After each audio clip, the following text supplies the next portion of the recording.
Welcome. I'm E.G. Marshall. Welcome to the sounds of suspense, to the fear you can hear.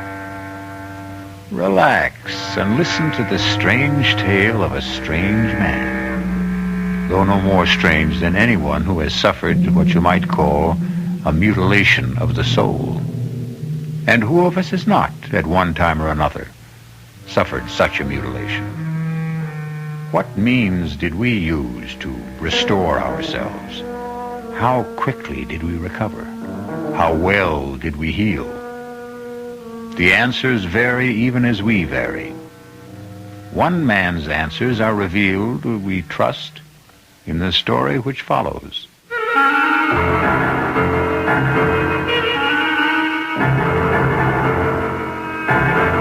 Our mystery drama, The Deadly Hour, was written especially for the Mystery Theater by Elspeth Eric and stars Norman Rose.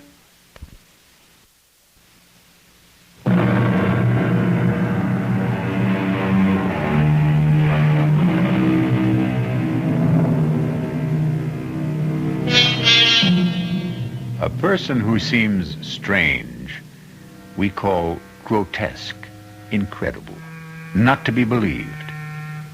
We make a feeble effort to deny that he could exist. But he does exist. There he is, before our eyes, in all his strangeness. We do not believe in him because we do not know him. Because once we know, we will have to believe. And this can be a long and painful process. Listen now to the story of Martin Jerome. See if you can believe it. Mr. Jerome, I only consented to see you because your letter sounded quite desperate. As a rule, I only see patients on referral. But your letter, may I read it to you? Perhaps it will help us to get started. Last night, I heard you being interviewed on a radio program. In the dark of my room, in the darkest hour of the night, I thought, here is a man who can help me to solve the awful predicament in which I find myself. I enclose a stamped, addressed envelope for your reply, since I have no phone. I am counting on you. Sincerely, Martin C. Jerome. Well, Mr. Jerome, the hour is passing, and I don't want you to waste your money. Take your time. Take your time if you have difficulty in talking. I'll wait. Doctor. Did you say something, Mr. Jerome? Doctor, you... Yes? You are the first person I have spoken to in 25 years. You said 25 years? Yes. I begin to understand your silence. Can you tell me what drove you into this silence? I married a woman. Yes? The most desirable woman in the world. My Helen. My adored one. I never thought that an insignificant man like myself could even aspire to possess such a woman. And the day she said those words to me, I could scarcely believe my ears. You're a dear, Martin, and I'd love to marry you. Helen, I can't think why you'd want a man like me. Because you're sweet. Let's get married right away. What about next week? The world changed completely for me. Everything became important, immediate. The sun shone just to keep me warm, and the breeze blew to make me cool. Me, Martin Jerome, me. I had been so blessed. Yes? It was a beautiful wedding. Helen had a great deal of money, and I was fairly well off. Many people came to the church, and even more to the reception. People of prominence. I knew them all. All but one. He was tall. Unusually tall. As I am unusually short. He was handsome, as I am not. He was charming, self-assured, very much at his ease, all of which I have never been. You couldn't help noticing him. Helen, who's that very tall man talking to your mother? The pale man with the black mustache? I've no notion, love. It's probably someone Mother invited. Good looking, isn't he? Sort of. Come on. It's time to cut the cake. We sailed for Europe. My head was swimming with visions of the life I had embarked on. The good life, the beautiful life. One night on the ship, we were at dinner. Helen, look over there. To your right, against the wall, sitting by himself. Isn't that the man who was at our wedding? 500 people at our wedding, love. He's getting up from the table. The tall man, black mustache. Your mother must have invited him, you said. Well, then I guess she did. After dinner, we danced for a while. Then Helen said she had a headache, but I should stay and enjoy myself. Well, I tried, but I couldn't enjoy myself without her. I was too much in love for that. I watched the dancers for a while, drank a brandy. I managed to kill an hour, and then I went down to our stateroom. Helen wasn't there. When I stepped back out into the corridor, there she was, coming out of another stateroom about 6 doors from ours. Darling. You weren't in our room. I didn't know what to think. You said that you had a headache. I've been doing a little detective work. You were so anxious to know who the tall man was. Well, I found out. He's not precisely a friend. His mother came to the wedding and dragged him along. Helen, you were in his stateroom. I ran into him in the corridor, and he said to come in for a nightcap. Let's go to bed. Our stateroom is much nicer than his, by the way. We went to Paris. And then because she loved to ski, we went to St. Moritz. She was very good on skis, effortless as a bird flying. I watched and watched and never got tired of watching. And then, one day, there he was again, the tall man. I've got to catch the ski tow. Wait for me. Helen, he's here. Who's here? The man from the wedding, the man from the ship. Oh, is he here? Oh, so he is. Well, I'm off. Wait for me. After St. Moritz, we came back to the city and moved into an apartment. I went to work. We made friends. Helen grew lovelier every day, and she was her loveliest the day she told me that we would have a child. Tell me about that. Well, Helen was very, very light-hearted, very casual about the prospect, but I... Yes? How did you feel? Well, it's hard to tell you, Doctor. Oh, I know every man is what, excited, happy, I don't know, but I felt bowed down, Doctor, actually crushed by my own good fortune. That a man like myself, so petty, so pitiable, should be given a child by a woman like Helen. Have you always thought of yourself as petty and pitiable? I have. Why? Because I am. Go on, please. I could scarcely concentrate on my work once I'd heard the good news. Helen was on my mind all the time. And one day, I suddenly couldn't bear being in the office, couldn't bear being anywhere except where she was. And I rushed home. I suppose you know what I found. I think you'd best tell me. I hurried to the bedroom, looking for her. I burst through the door, and in the bed, our bed, there he was. The man from the wedding. From the wedding, from the ship, from the ski tow. He looked at me, standing in the doorway. He said not a word, but his red lips smiled. And then the bathroom door opened, and Helen took a step into the room. Helen, all scrubbed and fragrant. She was wearing something pink. I think it was made of lace. And Doctor, she smiled too. While I stood in the doorway, she smiled.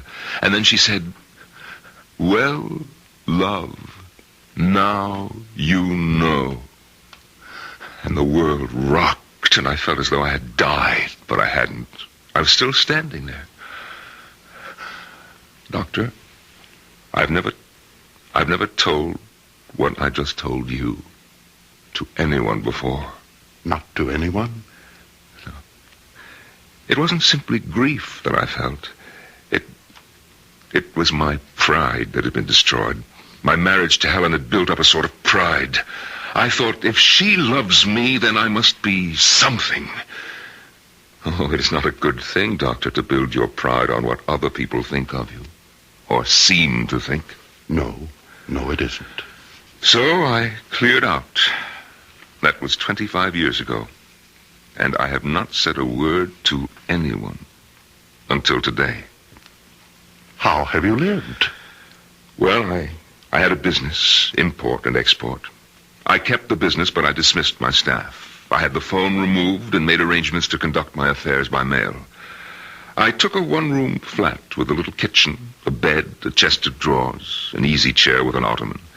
And to one side of the chair, my hi-fi stereo set and my records. To the other side, my books.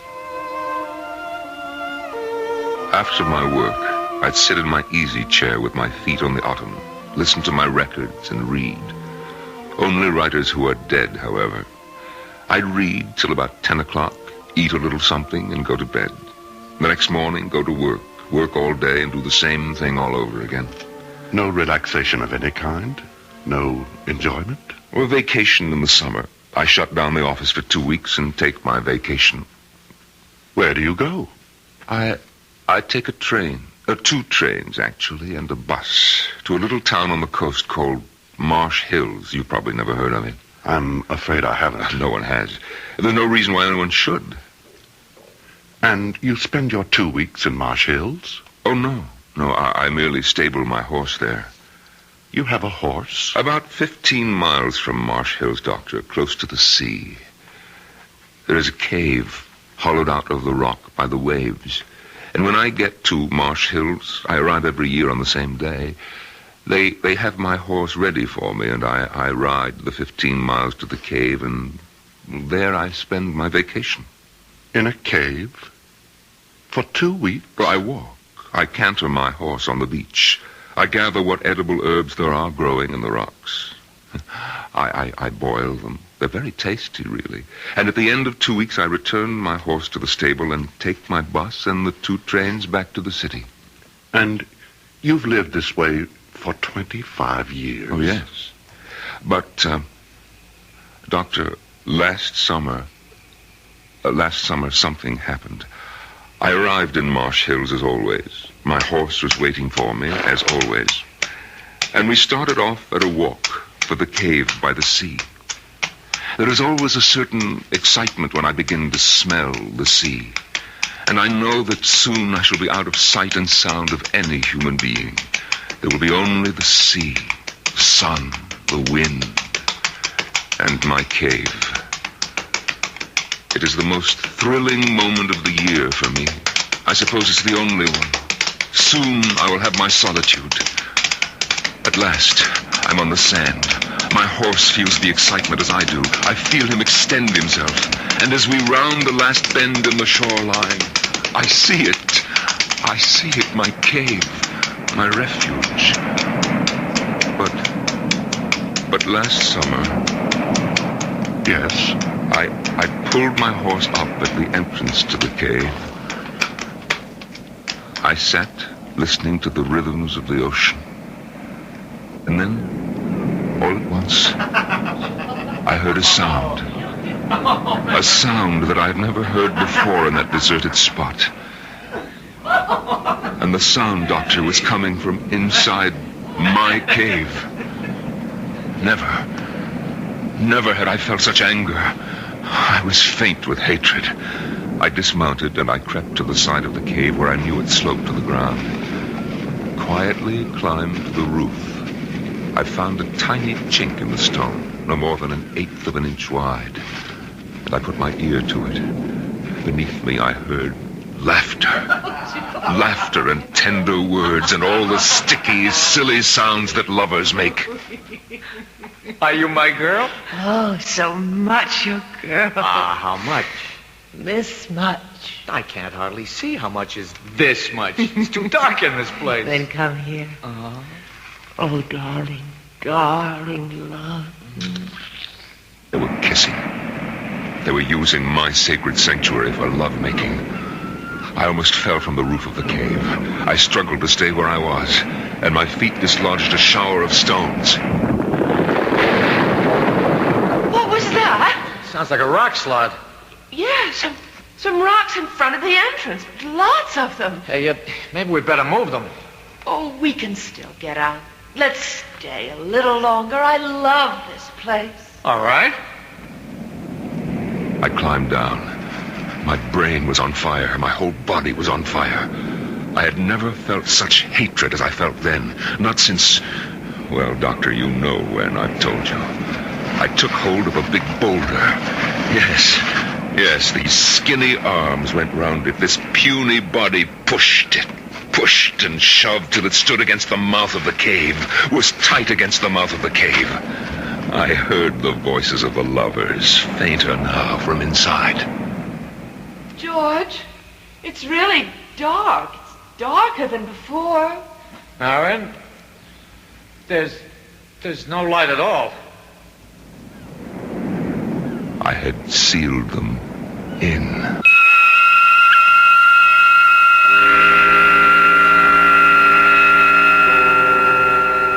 What is darkness?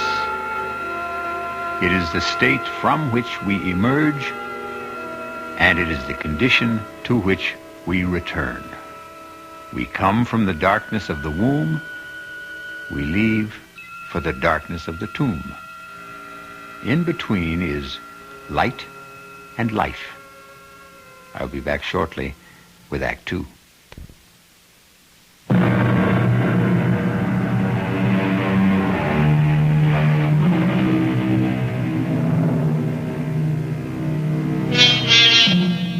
Marvin Jerome, 50 years old, has not uttered a single word to a living soul in 25 years. But now, in the office of an attentive psychiatrist, it seems the dear man can't stop talking. After I had pushed and shoved the big rock into the entrance to the cave, Doctor, I stood for a few seconds, panting from the exertion and oppressed by the silence. There was only the sound of the wind and the water. I thought of the lovers locked inside. What were they doing? What were they saying? I felt that I must hear their voices again, as though their words, which had driven me near to madness, were essential now to keep me sane. I scrambled back to the roof of the cave and put my ear once again to the narrow crack through which I could hear them. George, there was a little light before. Now there's none. More rocks must have fallen. I didn't hear them. I heard something that didn't sound like rocks falling. Oh, come on, we've got to clear the entrance. Come where? I don't know where the entrance is anymore. It's so dark. Well, take my hand. I think I know which direction. I can't even see your hand. Don't you have a match? I may have, boy. Yeah, I have a few. Well, light one. I will. Oh, went out. Now, don't panic. Light another. We've got to get out of here. Just don't panic. All right, now, careful. Be careful. I am being careful. Oh, darling. Huh? Now, I found the one that went out. It was right by my foot. Let me light it from yours. Yeah, good girl. All right, George. There's the entrance. Don't let your match go out. Don't you let yours. Hey, look, see? Just a whole bunch of stones. Come on, let's start clearing them away. Oh, both matches went out. That's all right. Now, we know where we are. We're right by the entrance. Come on, let's get started. George. What, darling? We will get out, won't we? Of course we'll get out. Now, keep working. Don't stop. At my listening post atop the cave, I heard them, so kindly taught each other, so reassuring, so united in their purpose. I pressed my ear closer to the crack in the cave's roof. I was frantic to hear every word. George, it isn't getting any lighter. Shouldn't it start to get lighter? Yes, it should. Oh, why doesn't it? How should I know why? I'm sorry, darling. Oh, that's all right. Marion. What, darling? cleared all the stones away. But there's no light. No. None. Why not? Why isn't there? Because there's something huge. A big boulder, I think, up against the entrance. Oh, move it. I will. It's heavy. It must be huge. Well, how did it get there? It fell from someplace, Lord knows where. Can't you move it? I'm trying. Let me help. Put your shoulder up against it. That's what I'm doing. Can't you see? No, I can't see. Do you think I could? Can you see? I'm sorry. Forgive me. All right, let's try together now. 1, 2, 3. Shove! I don't think we moved it at all. No, not a centimeter. Darling, you know what the trouble is? We're tired, that's all. Clearing away all the stones just took our strength. I haven't had anything to eat since this morning. We need to rest for a little while. Then we'll be able to move it. Oh, you're probably right. First, I want to light a match. Why do you want to do that? I want to look at your face. Oh. Light it. This is the face I love. This is the face I love. It's dark again. No matter. When we wake up, we'll find our way into the light. Sleep now, my darling. The thought of them lying there.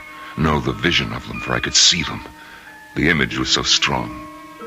The two of them pressed close, their arms entwined, their hands clasped. The two young bodies fitted so tightly together against the dark and the cold. The nameless memory crowded in on me, and I knew what it was I remembered and would not name. And it was love. Love. It was love that I remember. I'm sorry, Doctor. For what? For crying like this. If there is anything to be sorry for, it's that it took you so long to cry. All I really know is that when that word came into my head... What word? The word love. I shrank from it as though it was tainted. Poison. Yes. And then? And then? Oh, then. Then, Doctor, I climbed down, I got on my horse and rode back to Marsh Hills. I took the bus and the 2 trains back to the city. You what? I opened up my office. I took the dust covers off the furniture in my flat, and I resumed my old routine.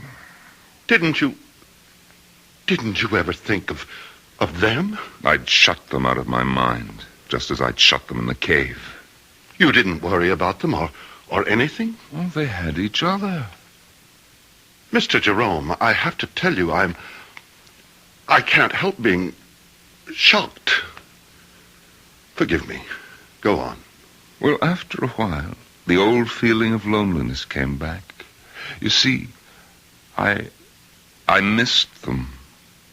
Missed them? Yes, it may sound strange. Indeed it does. I began imagining what they might be saying to each other. I couldn't know for sure, of course, but I imagined. I'm cold. So am I. And hungry. I can't find you. Keep talking. Keep talking. I'm here. I can't. Oh,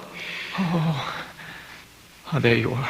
Oh, darling, don't let go. Oh, never. Never. I invented their conversations, of course, but I was fairly sure my inventions were accurate, or nearly so. You simply left them there? For 2 weeks. And then I was suddenly seized with the desire to hear their voices once more before they were silent forever. I closed the office, closed the flat, took the 2 trains and the bus to Marsh Hills. They were surprised at the stable to see me back again so soon, of course, but they saddled my horse and I set off for the cave. The old excitement came back when I started to smell the salt air. There was the familiar thrill which I had looked forward to each summer for 25 years, till they had invaded my kingdom by the sea. Such a tiny kingdom, a cave no bigger than a tool shed, with no comforts, no conveniences, and they had taken it away from me. On the sand at last, we round the last bend, and I see it. My cave, my refuge. And even from a distance, I can see that the big boulder still stands wedged into the entrance. What did you do then, Mr. Jerome? I dismounted.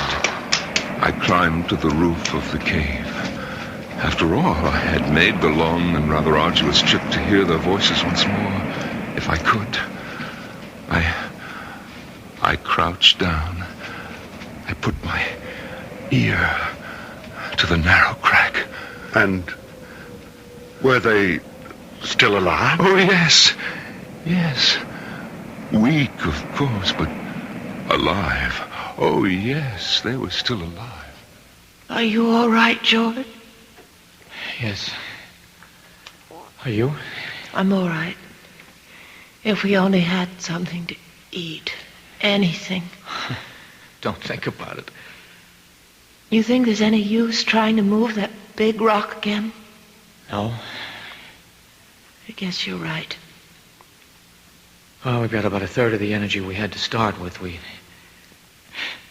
better save whatever we've got. Save it for what, George? I don't know. I know. For when somebody finds us. It's possible, isn't it? For somebody to find us? Of course. Oh, George. I'm thirsty. Can you find the place where that trickle of water runs down the side? I think so. Feel along the cave wall to your right. But it's so black in here. You should be there by now. Light the match. No, it's the only one we have. George, wasn't there a sort of a ridge, an indentation where the water trickled down in some moss? That's right. Well, I think I found it. Oh, good. There's no water. There must be. There isn't. Then you're in the wrong place. Then you find it. You're so smart. I know exactly where. It's about here. I remember this. It ought to be right here. Yes, it ought to be, but it isn't. It ought to be, but it isn't. Marion, shh. There's no food. Now there's no water. George, what will become of us? Shh. Doctor, I wanted to call to them. I wanted to say, wait for rain. Because as soon as a good rain came, the water would start to trickle down the cave wall again. But I couldn't speak. I don't know why I couldn't. Do you? I have some notion, yes. Why couldn't I? I'd rather you told me the rest of the story first. All right, Doctor, if you say so. Well, they must have gone to sleep after that. I think they probably slept a lot. I know that I didn't hear anything more after that until much later. I wonder what day it is. Well, it was Saturday when we came down here, wasn't it? Yes. Well, then it must be, I don't know. We've been here a week, I think. More than that. Much more? About a week and a half. Oh. You think it's Wednesday? Or... I think so. If it's Wednesday, then we've been here 11 days. Something like that. What difference does it make? I'd just like to know, that's all. Oh, don't be angry, darling.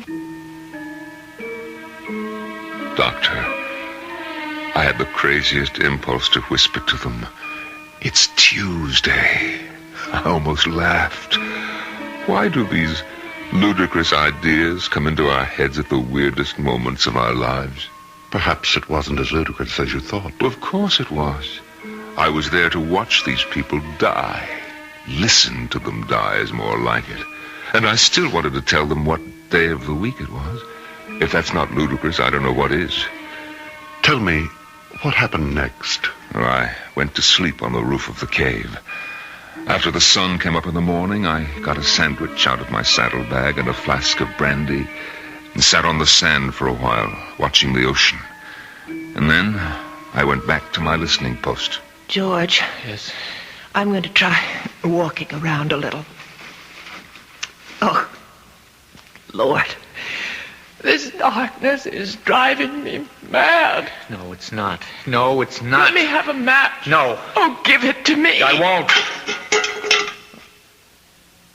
What was that?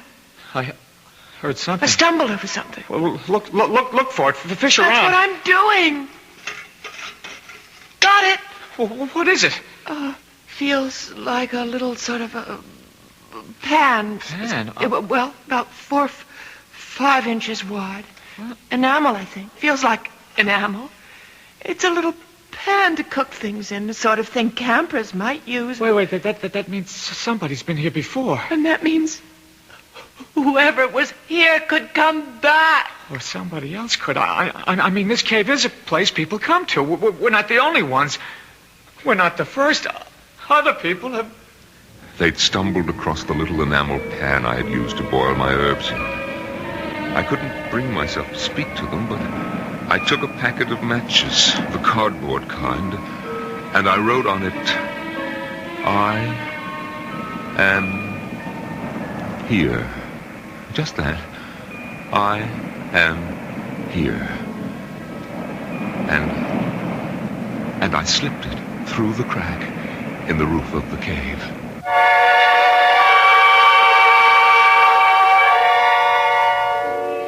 Three little words.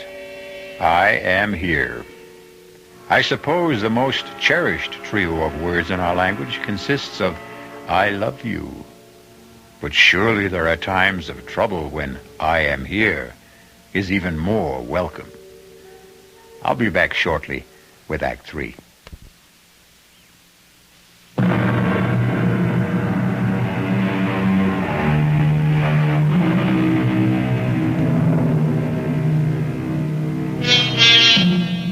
It is the disease of not listening, the malady of not marking, that I am troubled withal.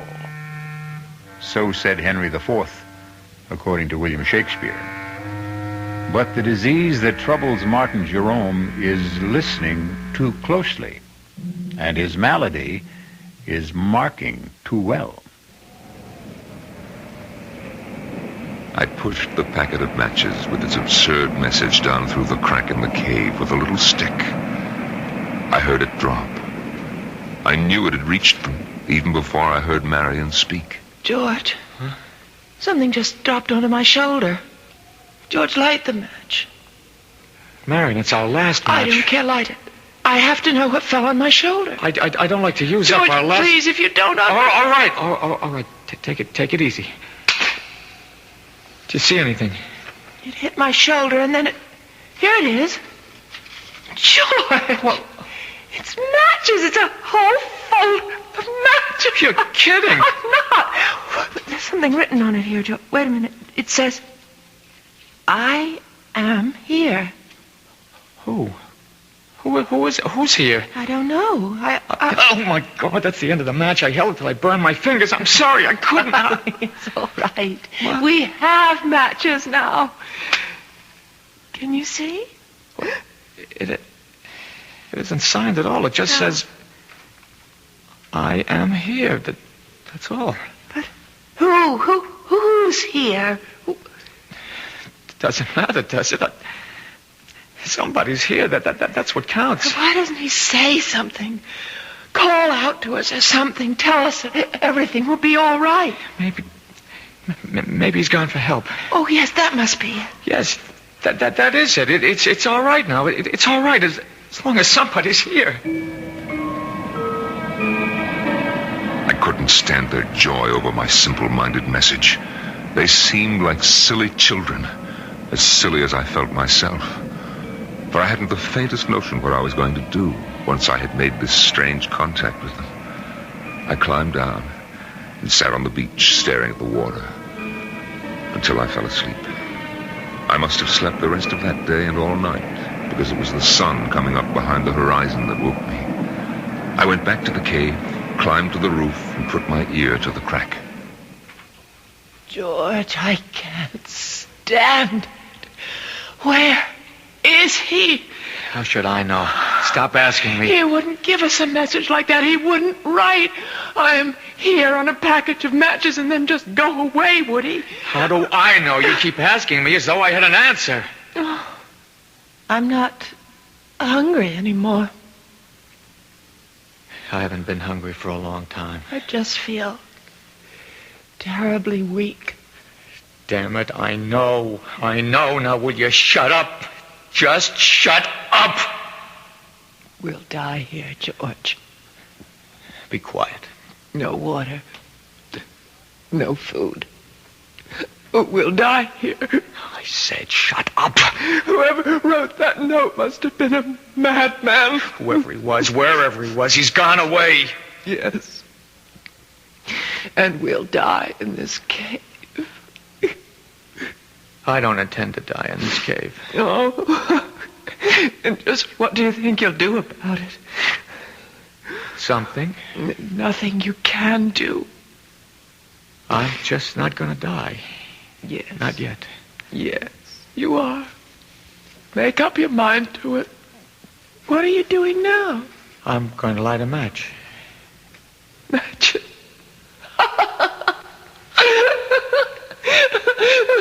We have matches. No food. No water. Just matches. George, what? I'm not going to die. Not yet. Not me. George! Not me. I felt as though the world had stopped. Actually, I had stopped. All at once, I knew what I must do. If I didn't want to go completely out of my mind. I clambered down from the roof. I ran to the cave entrance. I tried to move the big boulder that blocked it. I knew even before I tried that I wouldn't be able to do it. But my mind was working brilliantly. I ran to where my horse's saddle and bridle lay on the sand. And after taking it all apart, I began working to put it together again. For a new purpose. Oh, I used everything. The girth, the reins, the stirrup leathers. And in an hour, I had fashioned a crude device. I led my horse to the cave entrance. Somehow I wrapped the girth around the boulder and made it firm. The reins circled my horse's shoulders.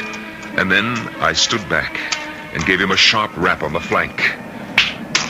He moved. And the boulder moved. The boulder moved away from the entrance to the cave. There was room for me to squeeze through. Just inside, I found them. She lay there in a faint. He lay across her. And his teeth were sunk in her breast.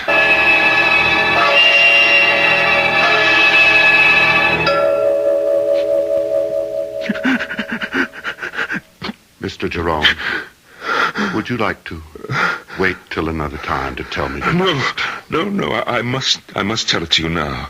I carried their bodies out, and I put them on the back of my horse.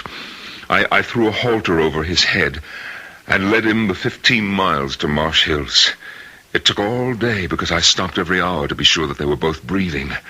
There's a doctor in Marsh Hills, and I left them on his doorstep. I rang his bell and fled. The next day, I waited outside the doctor's house until I saw an ambulance drive up and take the young couple away. They were able to walk, so I knew they were all right, or soon would be. I went back to the city, but not before I had memorized the name of the hospital, which was printed on the ambulance. And from the city, I wrote to the hospital. I pretended to be a concerned relative. They answered me. They said that the girl, Marion, had already been discharged, but that they were keeping the young man for a few days more. They would let me know when he could go home. And they did let me know. I remember it was on a Sunday. And as he walked out of the hospital, I was waiting for him. He didn't seem at all surprised to see me. I took his hand. He came with me quietly. We boarded the bus. We took the 2 trains, no trouble at all. And when we got to the city, we went to my flat. He undressed, he bathed, and he got into my bed. And he went to sleep. That was, 6 months ago, Doctor. And he's been there with me ever since. He's all right? Oh, he's very well. I sleep on the floor now. He sleeps in the bed. I cook his breakfast, come home from the office and cook his lunch. And, of course, I make dinner for us both at night. And, we listen to music. I read a book, but he just listens to the music. Oh, yes, he's in good health. Mr. Jerome, the hour is up. You want me to leave? Not quite yet. You've told me an amazing story. As amazing a story as I've ever heard. But tell me, just what is it you expect of me? What do you want me to do for you? Huh? Oh, why, nothing, Doctor. Nothing? Nothing at all? I don't want help for myself, Doctor. I want help for the young man. You see, in the 6 months he's been staying with me, he hasn't uttered a word. Not one word.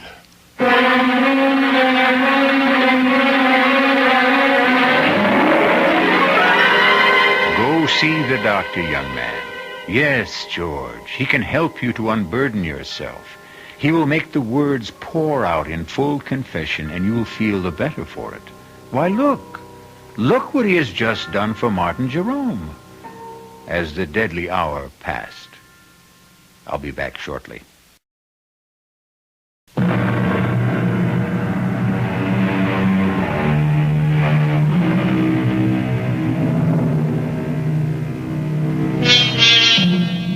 You've heard of the 7 wonders of the world? The Grand Canyon, the Taj Mahal, Niagara Falls, and I forget the other 4. No matter. Because they are simple things compared to the human mind in all its deviousness, all its twists and drifts. Why, I could sit in wonder at the human mind for the rest of my life. Our cast included Norman Rose, Marion Seldes, John Barragray, and Jack Grimes. The entire production was under the direction of Hyman Brown. This is E.G. Marshall inviting you to return to our Mystery Theater for another adventure in the macabre. Until next time, pleasant dreams.